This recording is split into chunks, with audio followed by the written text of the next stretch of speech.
Thank you so much for those of you who are joining us live for this presentation on Advocacy August. And we're going to talk a little bit about just the status of things. Things are moving, things are happening, things are a little crazy. And sometimes I think I've used this meme quite a bit in my presentations in the last few months. It just seems to fit. Everything's fine. It is fine. It just feels like everything's on fire because so much is happening. So much is happening at once. And while this presentation is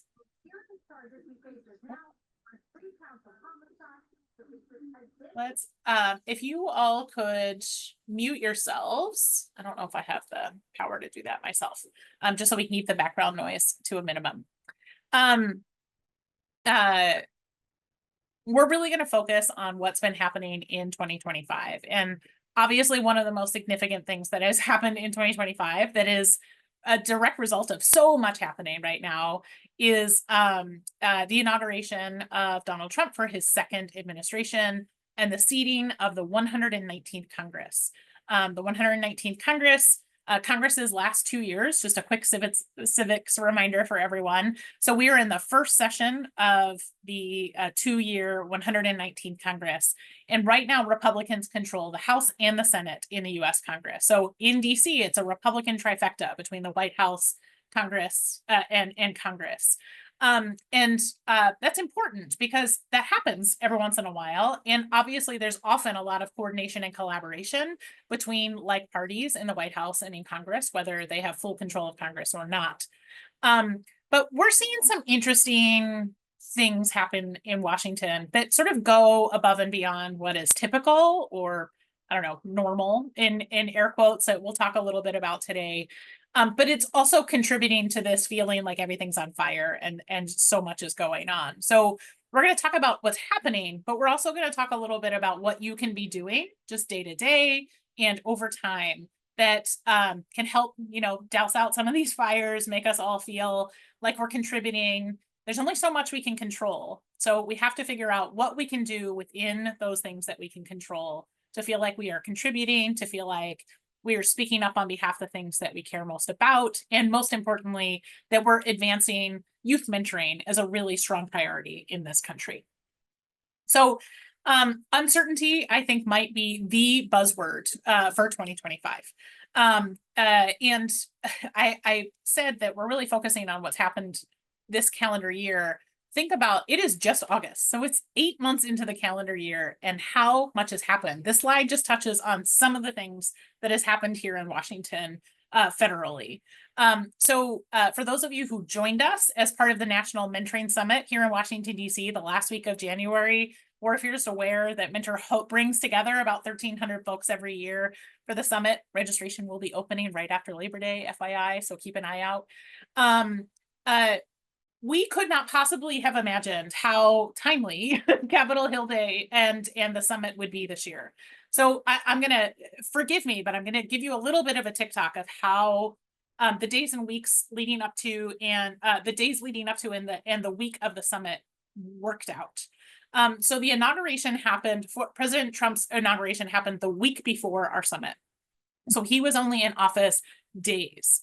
And here everyone starts gathering in Washington on Monday. I was already checked into the hotel.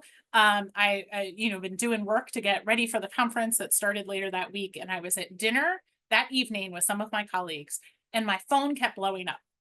And finally I picked up the phone and I saw a message from one of my peers here in Washington that I work with really frequently saying, Abby, check your email. You have to read this thing I just sent you. And I opened up my email. And here was the letter that changed everything for us and really was the starting gun to start this race that we've all been running in for the last few months. And what that letter was the statement from the Office of Management and Budget, which is OMB, the budget office at the White House, stating that all federal funding was frozen. That competitive grants to nonprofits across the organization, across the country, regardless of what they do, were frozen. And that meant literally the tap had been turned off. I knew immediately this was going to be a problem and a panic. And of course, that's exactly what it was. programs across the country immediately panicked, had a lot of questions. What does this mean? It just doesn't apply to me. They mean a specific program or a specific kind of funding. Nope, it was exhaustive and touched every nonprofit that receives a penny of federal funding, whether they are the direct recipient or a subrecipient, they were impacted. And so that was Monday evening, the week of our summit. On Tuesday was the in-person training for the event we host as part of the summit every year, Capitol Hill Day. And I'm guessing some of you who've joined us today or are watching this recording later have participated. And we spent, a good bit of time during that training talking about how Capitol Hill Day participants could go to the Hill the next day and talk to members of Congress and their staff about this funding freeze that had just occurred and what that means across the movement. Even if your program wasn't specifically impacted by this funding freeze, you could understand what this meant and how this would impact any nonprofit who had been impacted. And so the next day, we put folks on a bus, we send them up to Capitol Hill, they head off to their congressional meetings, and later in the day, I see folks after all of their meetings, and a theme keeps popping up. The one thing that most folks experienced in those meetings with their members of Congress was realizing that congressional offices didn't understand how nonprofits receive federal funding. Because they would bring up this issue, their concern and their worry about this federal freeze and what it might mean for my program or programs in my community. And inevitably, a member of Congress or someone in their staff would say, well, at least you have your award. And, there would be a pause and, well, right, but we don't get the whole thing up front. And the congressional office would sort of pause and say, what do you mean? And so all of many of our Capitol Hill Day participants had to educate congressional offices that we do not get our complete award up front. We have to expend money. We have to spend our own money and then draw down reimbursements for covered expenses. And of course, that's not something you do every day. If you spend $50 here and $250 there and $100 there, you don't draw down every time you incur an expense. You build up enough because it's not easy to draw those expenses. They make you work for it. So you wait until you have whatever a critical mass is. Maybe it's $1,000, maybe it's $5,000, whatever your preference is. And then you go draw down a reimbursement for covered expenses. And so in that moment happened that 500 advocates who were coming to the National Mentoring Summit were on the Hill educating congressional offices what a federal funding freeze actually meant. And I'm pausing on this, and I'm really drawing a bold underline on this because this theme of education I'm going to circle back to later in our presentation. And I want you to think back to this moment. It was happenstance. We could not possibly have known or planned for the timeliness of our Capitol Hill Day in 2025. But boy, am I proud of the work that group did, because congressional offices learned from mentoring advocates what it actually means when the federal government turns off a tap. And that's important work that we're all doing here. So the federal funding freeze, like I said, it was sort of the firing gun to get us started in 2025, and how much chaos and how much uncertainty has reigned since. But we've had a lot of other really big things that happened since. So as that federal funding freeze kind of chaos was happening, and thankfully was relatively brief, although not everyone got all of their money turned back on, as we know. Most people did, but not everyone did. Congress was still negotiating funding for federal fiscal year 2025. And you might be thinking, Abby, in January of 2025, clearly they've already funded the federal government. But of course they had not, because Congress cannot get its work done at a deadline ever. So despite the fact that the federal fiscal year starts on October 1, in January, they still had not completed work. So they spent the next 6-8 weeks negotiating and fighting over every penny for federal programs, and finally in March approved funding for federal fiscal year 2025. There was some good news in there for youth mentoring. Randomly, there's one mentoring specific program in the federal budget I'm going to talk about in a second called the Youth Mentoring Program Grant, and it actually received what's called level funding, which just means it got the same amount of funding in FY25 that it had received in FY24. I will talk about that funding level in a second. That was good news for us, but there was a whole mixed bag of information in this appropriations package, and it really sort of set the tone for lobbyists like me and advocates like all of you, understanding, yeah, this is going to be a dicey few years. We're going to have to fight for every penny. We're really going to have to educate congressional offices about why certain programs are so valuable and why we need to keep investing in them. But finally, in March, they passed that bill. It was sent off to the White House, and the president approved funding for FY25. And immediately, Congress turned its attention to a budget tool called reconciliation. And that's a really fancy word for a process that Congress can use to avoid the filibuster in the Senate. So again, we're talking about civics. The filibuster is the process in the US Senate that can slow down or halt progress on any piece of legislation. But if you use reconciliation, this budget tool, things can pass in the Senate with a simple majority. Now, you would kind of ask, well, why don't they use reconciliation all the time? Well, that's because there's very specific rules about what and when they can use it. They can only use reconciliation once per fiscal year, and it's only for things that have a very specific legislative focus. So they use this. This is the bill that eventually became known as the One Big Beautiful Bill, using the president's catchphrase to describe this bill. Many of you are probably familiar with it for one of two reasons. This is, some people just refer to it as the tax bill. At the start, the main priority was to find savings in other federal programs so that this Congress could make the tax cuts that were put in place during Donald Trump's first administration permanent. Those Trump tax cuts were due to expire this December, in December 2025. And so they certainly wanted to extend them, but the president wanted to see them made permanent.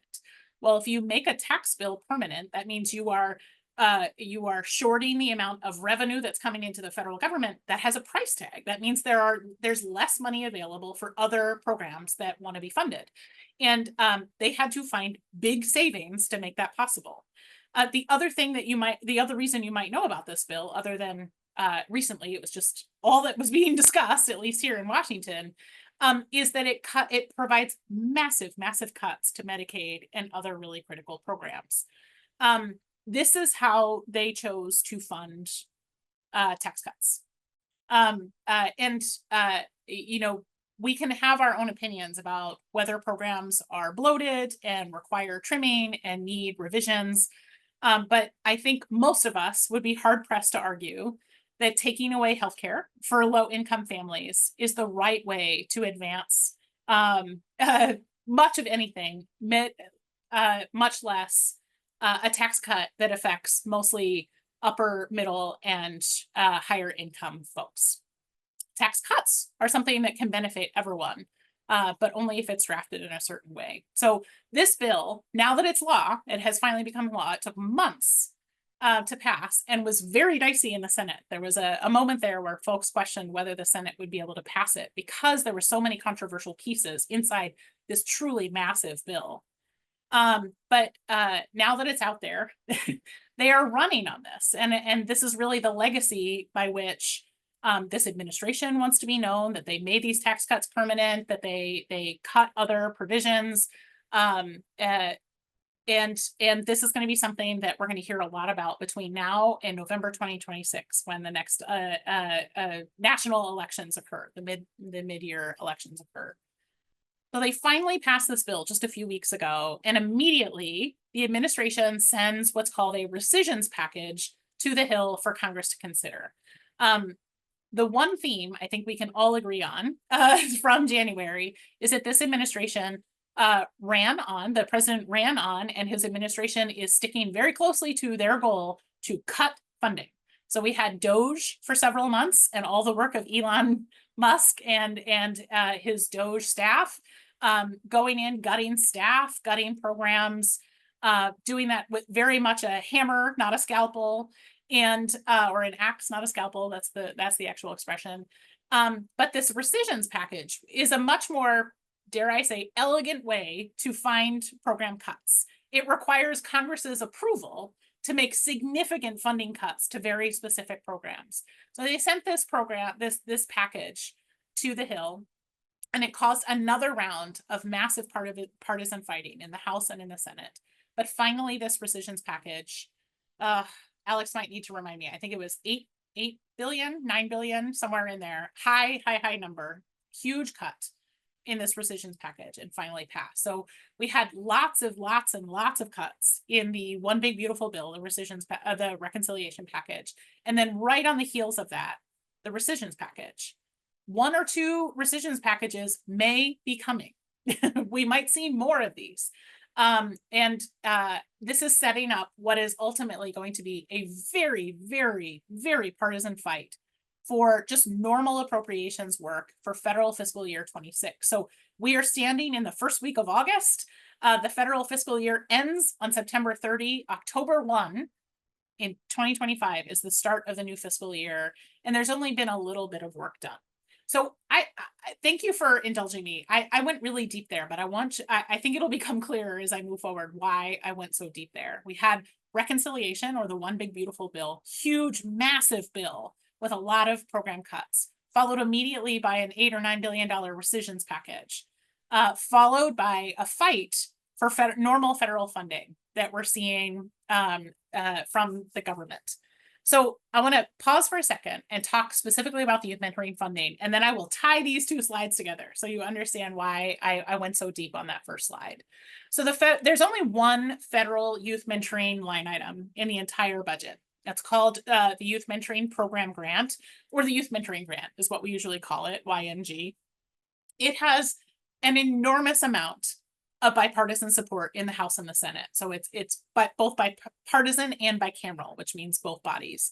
And we've had more than 2 decades of bipartisan support on this grant. We've seen slow and very steady increases for the youth mentoring grant, particularly over the last decade or so, maybe last 8 to 10 years.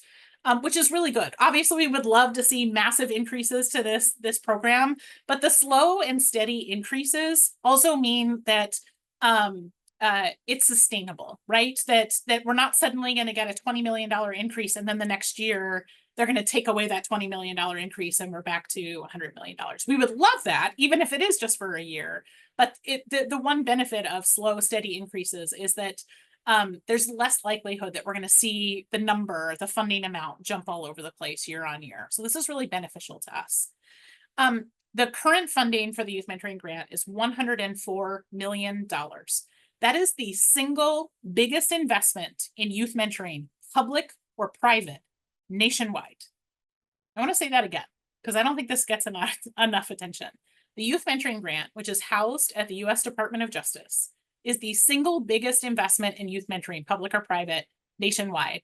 And when especially when you take away the McKinsey Scott one-off grants, by far the biggest single investment in youth mentoring, right? So not all mentoring programs benefit from this. One of Mentor's goals is to see the eligibility for this grant expanded so that more mentoring programs can benefit. But we cannot deny the critical importance of protecting and growing this pot of funds, because it is the single biggest investment in mentoring. So we're at $104 million right now in federal fiscal year 2025. The good news, and this is based on all the bipartisan support we have for this grant, even in this very partisan, very cut-focused Congress and congressional context, we are still seeing a lot of support for this grant. In fact, we've seen proposals from both the House and the Senate for federal fiscal year 2026 funding already. The Senate recommended $1 million increase for the Youth Mentoring Grant, and the House is recommending another level funding, maintaining that $104 million. Either would be a big win for us in this environment. So we're feeling pretty good about this. And I feel like not only is this a testament to the work that me and my peers are doing here every day, but a huge testament to the work that's happening in mentoring programs across the country. Members of Congress understand that mentoring is not partisan. This is about supporting young people, making sure that they have the relationship support they need so they can thrive. Members of Congress support youth mentoring work, which is really good. So now I'm going to tie those first 2 slides together for you and up in a tidy, if uncomfortable, bow. So the U.S. Department of Justice is where the Youth Mentoring Grant sits. It's housed in an office called the Office of Juvenile Justice and Delinquency Prevention, or OJJDP.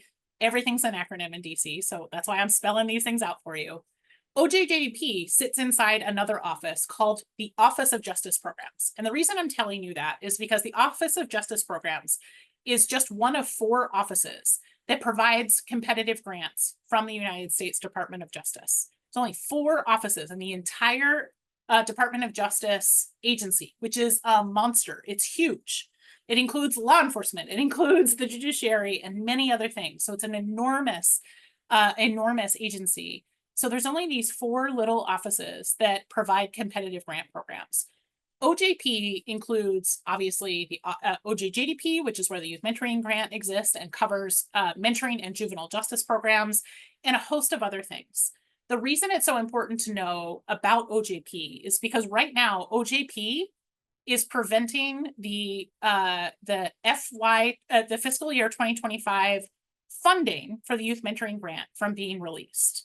They have been saying since March, when the funding for federal fiscal year 2025 was approved, that they were reviewing the programs under its jurisdiction, including the Youth Mentoring Grant.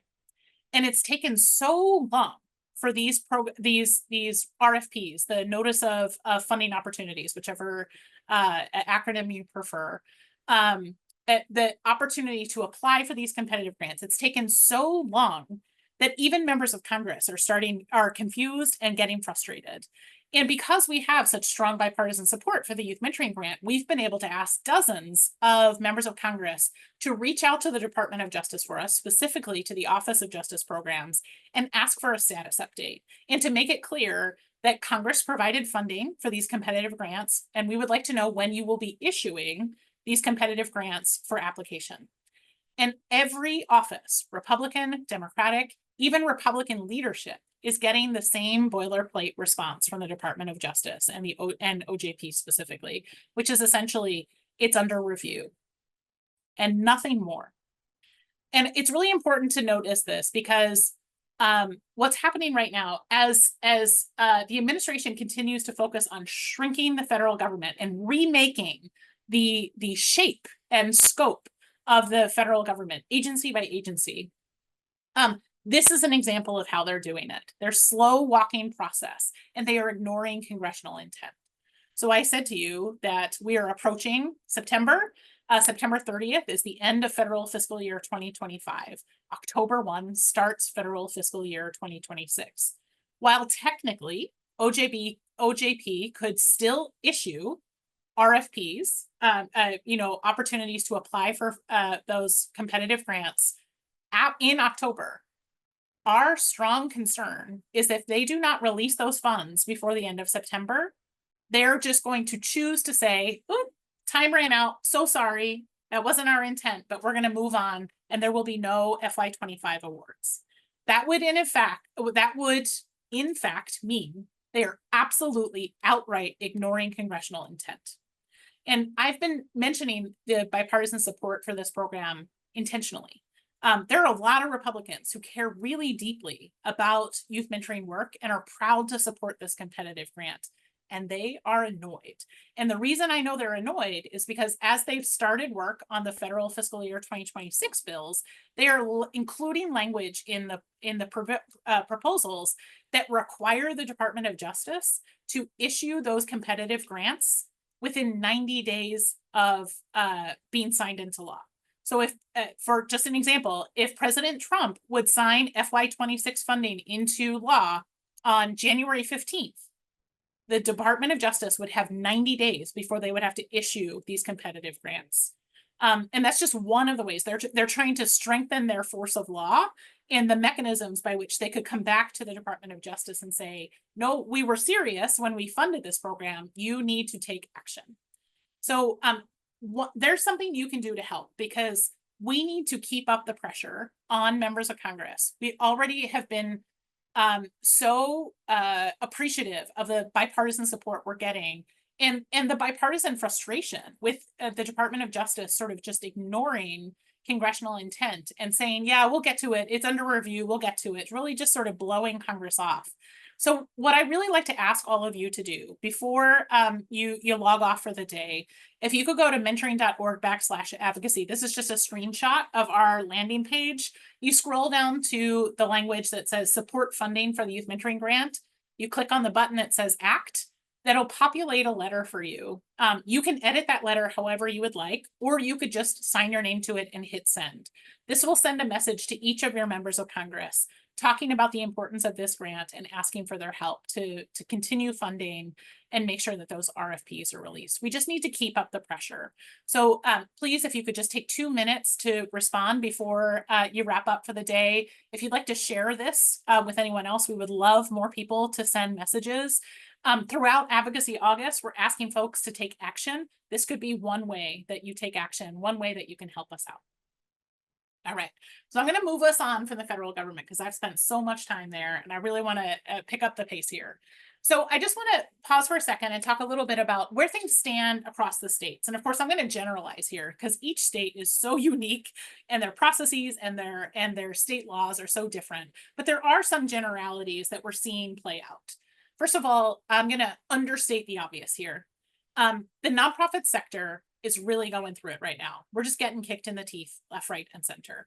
Not only is there a contraction of investment in the nonprofit sector from the federal government, we're seeing less private investment, less individual donations. We are seeing some changes in corporate and foundation donations, and we're seeing some changes at the state and local government and how they are investing in some nonprofit work. They're not necessarily walking away or washing their hands of it, but they are changing and reprioritizing. And all of that, whether it's in response to what's happening here in DC or not, or simply a response to the economy, which is going through it as well, it's hitting all at once. And the nonprofit sector is really at the heart of this. In fact, in June, the Chronicle of Philanthropy updated a report that they had issued previously and said that at that point in time, in June, 20,000 nonprofit jobs had been lost since January. That's an enormous number. And I would argue is really just the tip of the spear, because the truth of the matter is that most nonprofits, if they benefit from federal grants, most people still have their money right now because courts are tying up and slowing the Trump administration's efforts to either eliminate programs or cancel programs or sort of cherry pick grantees. All of that is being slowed down by courts. So if they are successful in their goals, and of course they will be in some of them, the impact is actually still to come. So I think this 20,000 number, 20,000 nonprofit job loss number is not only sobering, but I think it's just the beginning. And that's a really upsetting thing. So how are states and local governments responding? Well, the truth of the matter, particularly at state government levels, there's only so much they can do because unlike the federal government, they are restricted by balanced budget requirements. If the Colorado's annual state budget, obviously this is an imaginary number, is $5 billion, they cannot spend $6 billion. They must work within the foundation that, or the fencing of $5 billion because that is what they approve. Their state legislature approves. Now they can shift programs within that $5 billion. They can cancel projects. They can shrink funding so that more money is available, but they have to work within that balanced budget.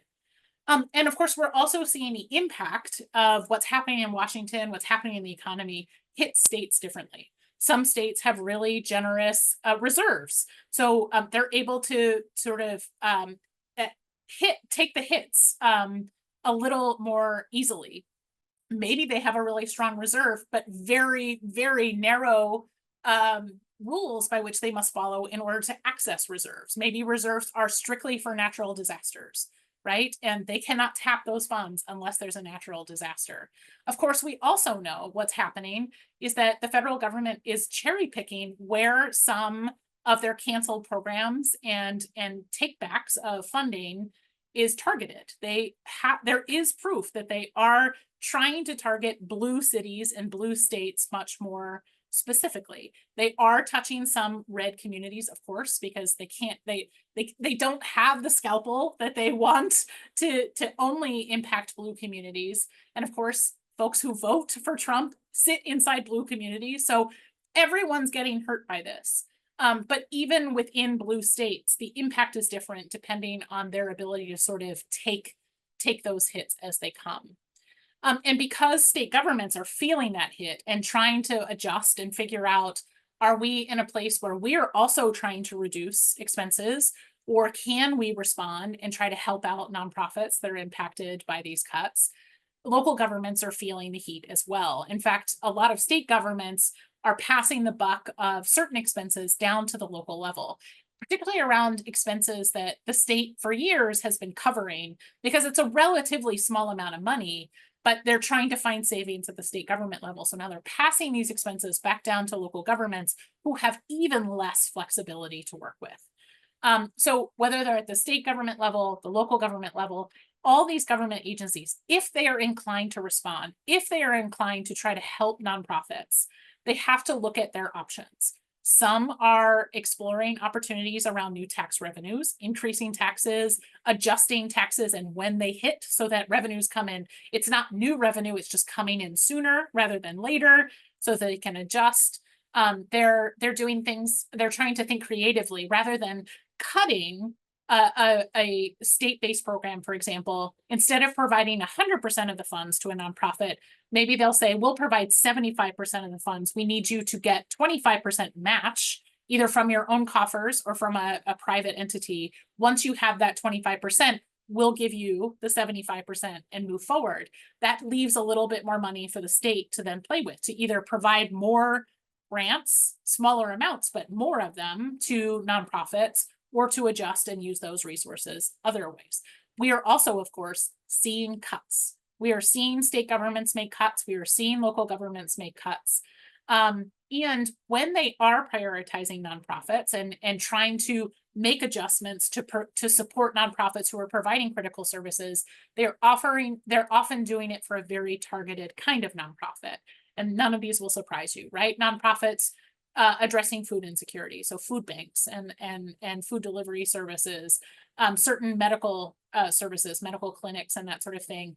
And increasingly, we're seeing a lot of state and local governments prioritize nonprofits, including youth-serving nonprofits, providing childcare services. And you can imagine why they would prioritize that. If families cannot get to work because they have no one to care for their children, that has an economic impact. The last thing they want to do is to further depress the economy or further depress local business. So those tend to be the three areas where we see state and local governments trying their best to prioritize funding for those nonprofits. So I've given you a lot of information and a lot of it feels a little heavy and a little dark. So I wanted to spend a few minutes talking about the ways we can all be savvy advocates by utilizing savvy advocacy practices.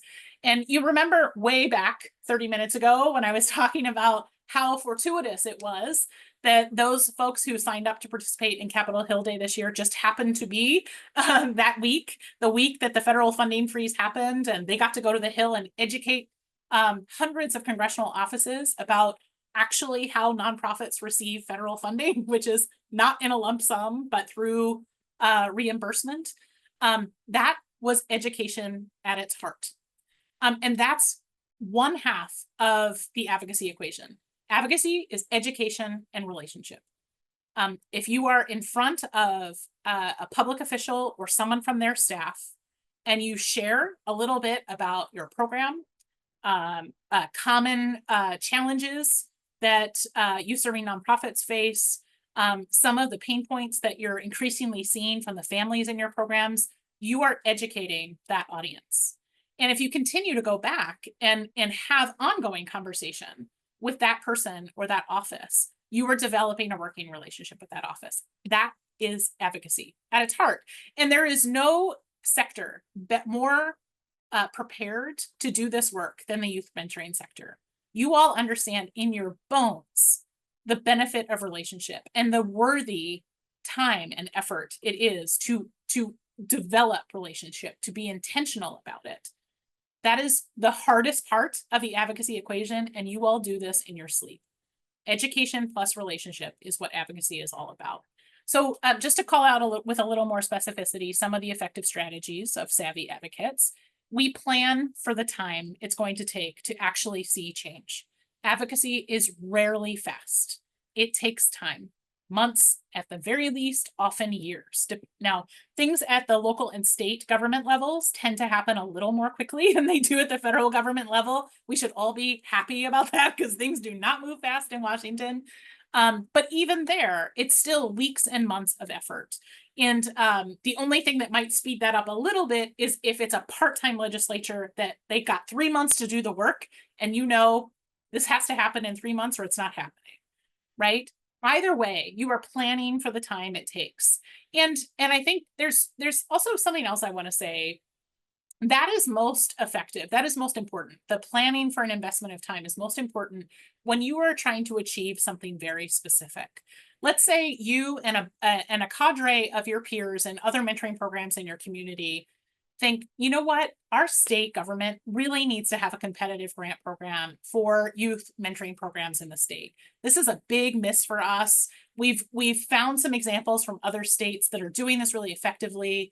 We want to work together and try to get something stood up before they finish the budget for next fiscal year. That is a very specific goal. And so when you're planning for that sort of time, like the window of time you have to work with and whether it's likely to happen in that window or if you'll have to keep going. But there's also the investment of time just for relationship development, because you don't always want to ask for something big. I think you should always go into a conversation with a public official, an elected official, with an ask.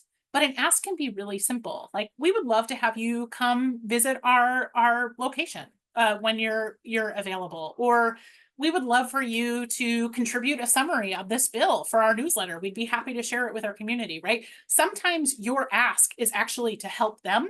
And that's just a relationship development tactic. Your ask doesn't always have to be, give me money. That may be what we always want to ask, but I promise you that's not always the most effective ask.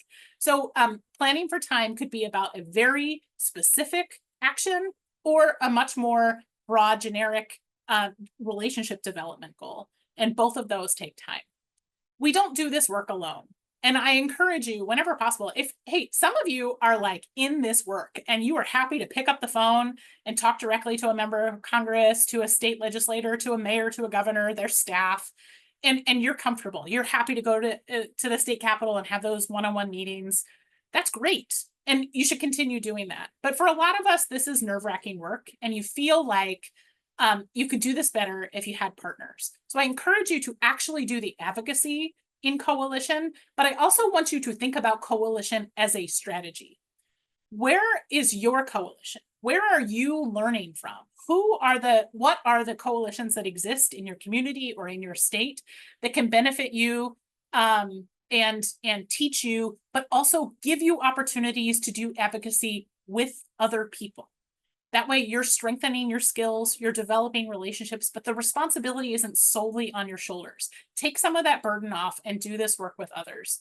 We're lowering barriers to participation. If you are in a coalition and you know that there's someone else who might be interested in doing this work, reach out to them, invite them in. Sometimes people are just waiting to be asked. If you've reached out to your local mayor and you've convinced them, hey, I just need 45 minutes of your time to talk about this issue that mentoring programs in the city are having, you've set that meeting. Call up some of your partners and say, hey, I've set this meeting. If you're free, I'd love to have you join us. If not, hey, I'll give you a call and let you know how this conversation goes. But I just want you to know I'm having this conversation because I know we're all feeling this pain right now. We're lowering the barrier to participation whenever possible, and we're flexible. We are flexible and we are nimble. Those feel like two things, but what I mean by flexible is you have the ideal in your mind and whatever it ends up being. You got to be flexible because it's probably not the same things. Nimble means you are going to ride opportunities that come as you're riding those waves. So there's going to be ebbs and flows. There's going to be lots of attention and then no attention. There's going to be a lot of hurry up and wait. But then Suddenly you might get a call from someone, an office, and says, hey, we want to talk to you again about this issue, but we also had this other program come in and they have a similar issue. They're not exactly the same, but we'd love to get you in the room together so we can solve both of these things at once. That might not feel great. You might worry that that's going to dilute what you want, but guess what? That is still an opportunity. So we're going to be nimble and you're still going to go in and have that conversation. That's what I mean about the difference between flexibility and being nimble. And again, coalition, I promise you, it's the key to success. It's going to serve you as a person. You're all carrying a lot. You're all responsible for a lot. Lean on the people who are in this work with you. Network, use coalitions as a network opportunity, but definitely think about coalition as a way to either enter into for the first time or to start building some of that relationship development work in the advocacy space. I just thought this really hits at this moment, right? There's a lot going on. There's a lot that feels heavy right now, and we need rest. I want to encourage all of you to put your phones down. I need to take this advice too. Touch grass, breathe fresh air, put the screens down, rest, and refill your tank. But we're not taking our foot off the gas. We're going to refuel. We're going to lean on the people because we do this in coalition. We're going to lean on other people, but we're not letting our foot off the gas. And I'll tell you what, at this point in time, especially, if we step back, there's a lot of other people that would be more than happy to fill our space. And they may or may not have the same values that we have. They may or may not have the same priorities for young people that we have. So take that rest, fuel yourself, but get back in the game and find the ways that you can continue to approach this work in a way that serves you. So I've spoken a lot about coalition, so I'll go fast on this slide. I've already said this. We don't do this work alone because we don't have to. None of this is on your shoulders alone. Even if the issue you want to talk about is so specific to your program that you feel like no one else could possibly talk about this, I promise if you go with a group of people, you can talk about your thing and they can talk about their thing. And it just helps congressional offices, any public office, understand with much bigger clarity what is actually happening in the nonprofit youth serving sector. You were just filling in gaps for them. You were giving them a richer understanding of what's going on. So don't feel like you need to do this work alone. And I feel like I'm repeating myself here, so I apologize, but really think about coalitions, whether they are formal big coalitions or informal ones where you and a few other execs hop on a call once a quarter or once a month, right? Over your lunch hours, and you're just catching up. Maybe you're talking about shared pain points or opportunities. Maybe you're just gossiping and fueling your tanks. Think about coalition as a way to serve you, give you some networking opportunity, but know that you're going to be learning along the way. So I really want to encourage all of you to, if you're not already in coalitions, start doing some research. What are the community and state-based coalitions that are in your area that are focused on issues that you care about? Out of school time. And I'm going to pause here and say, if you are a mentoring program and you do not think of yourself as part of the out of school time field, you are missing out. You don't have to be school connected to be part of the out of school time movement. You are dealing by and large with school age kids, which makes you part of the out of school time movement. And I think it's really important for the mentoring field not to continue to isolate itself and to think of itself as fully distinct or a special category within youth development, because the more we do that, the harder and the less necessary the support of relationship is in the broader conversation of youth development and out of school time space. So I really want to challenge you all to start thinking of yourselves in that space more if you don't already. So I definitely encourage you to find the out of school time spaces. In some of your states, those might be the before and after school and summer learning coalitions, right? The vernacular might be a little different, but that's really what I'm talking about. Don't shy away from the nonprofit sector coalition organizations in your state. It's a great place for you to just passively follow, find out the information that's most relevant to nonprofits in your state. It's a really great resource for you. Loneliness, workforce development, sports-based mentoring, right? There's a host of issues that you care about and are relevant to your specific programming. And the odds are there's a coalition that already exists. But if not, maybe this is something that you take on next year, right? Is there interest? Are there enough people who would like to get together with some sort of regularity? You don't have to run it. You could just coordinate it, right? So think about the opportunities there, but don't forget that networking is really, really important. It fills you up as a human, as a professional, and you're learning the whole time, which is really great. So I want to talk for just a second about partisan proofing youth mentoring. And this is a silly slide. I hate that I even have to write this slide because you and I know that there is nothing partisan about mentoring.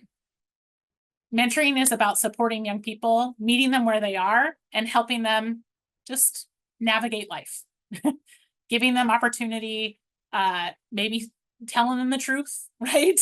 But helping them navigate life and adolescence. But because we work with young people, there are education philosophies, research philosophies that we utilize, and just core practices that we utilize in this work that others are choosing to make partisan. Language, identity, it's nonsense. We have none of that. We are focused on the work and the young people we work with.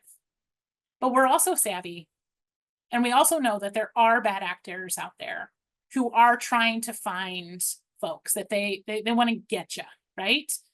So if you're out in public, if you're talking with public officials, elected officials, or you're posting something on behalf of your organization in a place where it might get a lot more attention than you typically get with your newsletter or your website, whatever you might have, we're going to be savvy.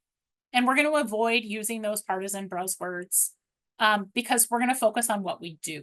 We're going to talk about the young people we're working with, how we're showing up for them, how we focus on the individual young person and their whole self, their whole identity, and focus on getting them from point A to point B and being a caring relationship along that path, along that journey.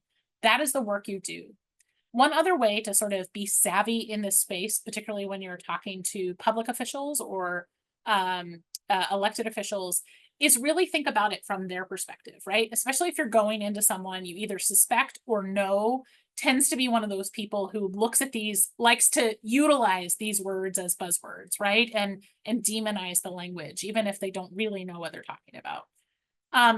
Think about, do a little research, do a little Google on that person and find out what are the issues that they are passionate about. Maybe they care a lot about violence interventions or substance use and misuse, or care a lot about workforce development. They love apprenticeship programs, right? They want to see more kids go into community college and trade programs than traditional four-year colleges. That gives you an entree into talking about your work, even if it's not something your program necessarily focuses on, because you work with young people and you're meeting them where they are and you're trying to help them navigate all of the opportunities they have ahead of them. You can talk about how mentors work with young people to explore opportunities, like the military instead of a four-year college institution, community college, and then a four-year college or university, right? There are a number of pathways that young people can follow. You're there to show them those opportunities, help them navigate those opportunities, and ideally thrive. So think about it, like sort of end run them and approach the conversation with a topic that you know they already care deeply about.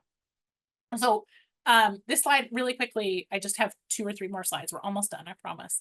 I want to flag for you all the 2026 election season, which will be midterm seasons, but I would be remiss if I didn't say there are really important elections happening in states and localities this November. And some of you are having elections this summer as well, but certainly this fall, that you should all be paying attention to. So please don't miss out. But I wanted to spend just a minute talking about the 2026 election season. There will be 36 governor's races. Some of them will be nail biters, some of them will be landslides, but that's 36 governor's mansions up for re-election.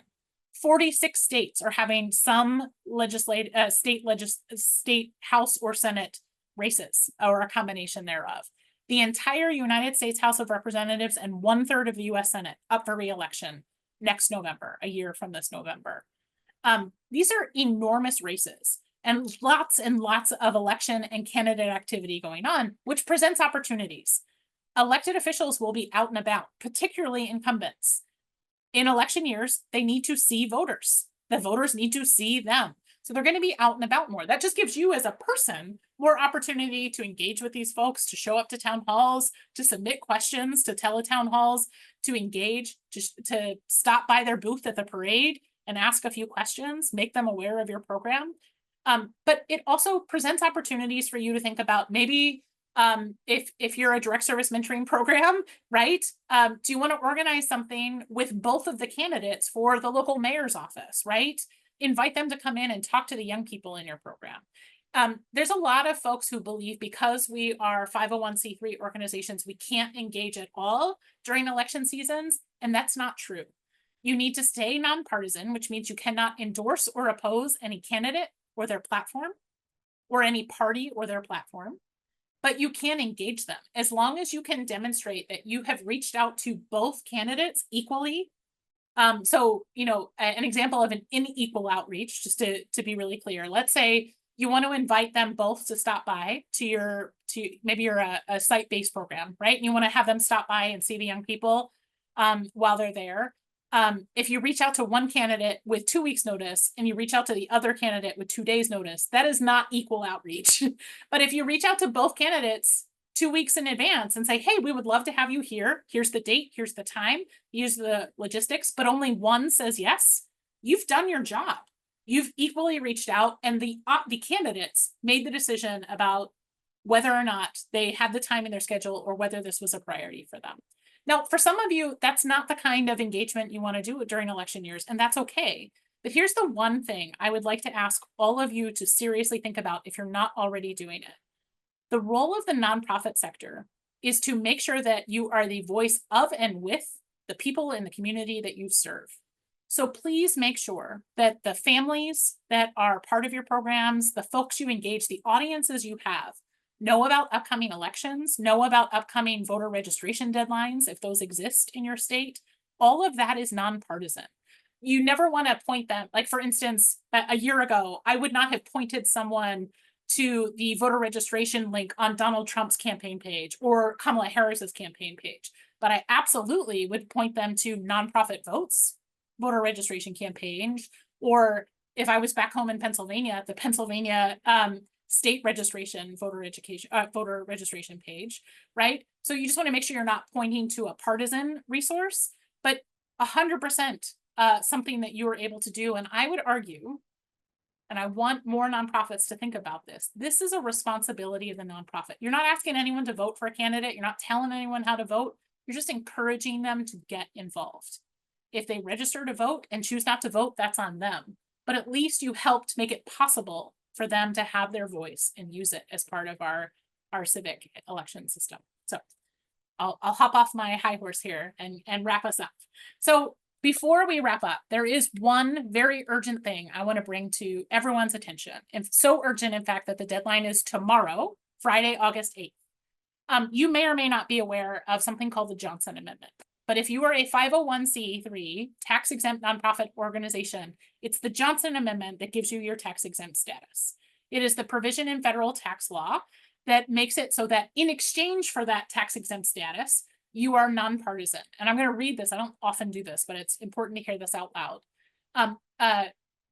Charitable nonprofits who get this tax-exempt status may not participate in or intervene in, including the publishing or distribution of statements, any political campaign on behalf of or in opposition to any candidate for public office.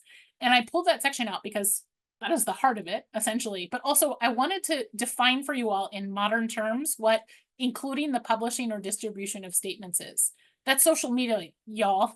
Like, if you use your personal email as your work email, you shouldn't be talking about candidates during midterm elections. I recommend you have separate social media accounts, but if you choose to have them together during election season, you should not be talking about candidates, even if that's your personal preference. If you use that social media as also the avenue by which, from your official role in the nonprofit, you are communicating, right? I say often, Jolyn is in my window, so this is making me think about this. Some of our affiliates have amazing gear. And one of our affiliate leaders has this awesome hat he is constantly wearing with the big Mentor Heart logo on it.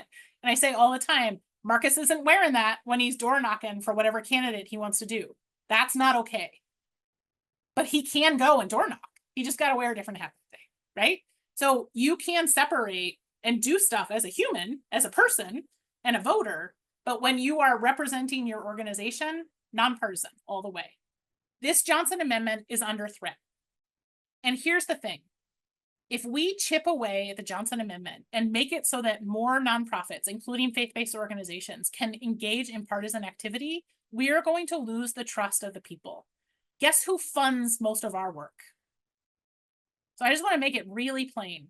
This is a huge problem. Let me see if I can do, I don't know if I can. You know what? I will email all of you a direct link to the National Council for Nonprofits letter. Or if someone happens to have it, they're welcome to drop it in the chat. I'm sorry, my system's not set up to help me out today. National Council of Nonprofits and a host of other programs, but NCN is really driving the stick here, have organized a letter that's going to go to the president. The deadline is tomorrow. Mentor National has already signed on. I've encouraged all of our affiliates to encourage signing on as well. I encourage all of you, if you are allowed to sign your organization onto a letter, to consider doing this if you are a nonprofit. This quite literally could mean the difference between individual donations going up and individual donations going away.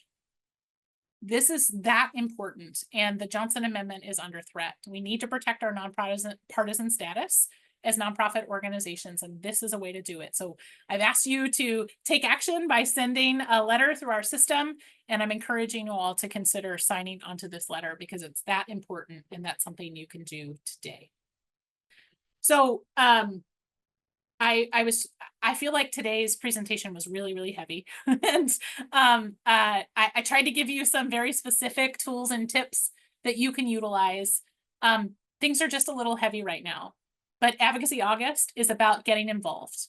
And so if you can find one thing to do this month, we'd really love to see more people reach out and schedule congressional meetings with their elected officials at any level of government this month, even if you can't get the meeting in August, but to do the work this month to schedule something, we really encourage you to do it. But I'm lowering the barrier to participation. I just need you to do something, because in these moments when things are so heavy and they feel like they're overwhelming, doing nothing solves nothing. Doing nothing changes nothing. So do something. It'll make you feel better. It'll make you feel like you've contributed and you're doing good work, because you are. And I believe this because of my weird background that I don't know how I set up. You can't see it behind me, but I promise this flag is behind me on the wall. It says "Together we will see it through," and it is my philosophy. We can do anything together if we're committed and we're willing to put in the effort. And I know all of you are working hard with young people across the country every day. I am proud of the work you do. If I am helping you in any small way in the work I'm doing here in DC, I'm happy for it. But I know you all are the ones doing this work day in and day out, and I'm grateful for you. So please let me know what we can continue to do to help you out. But thank you in advance for doing something, because I know it'll make you feel better and it'll make us all better. So thank you so much, everyone. So appreciate you. Have a great day.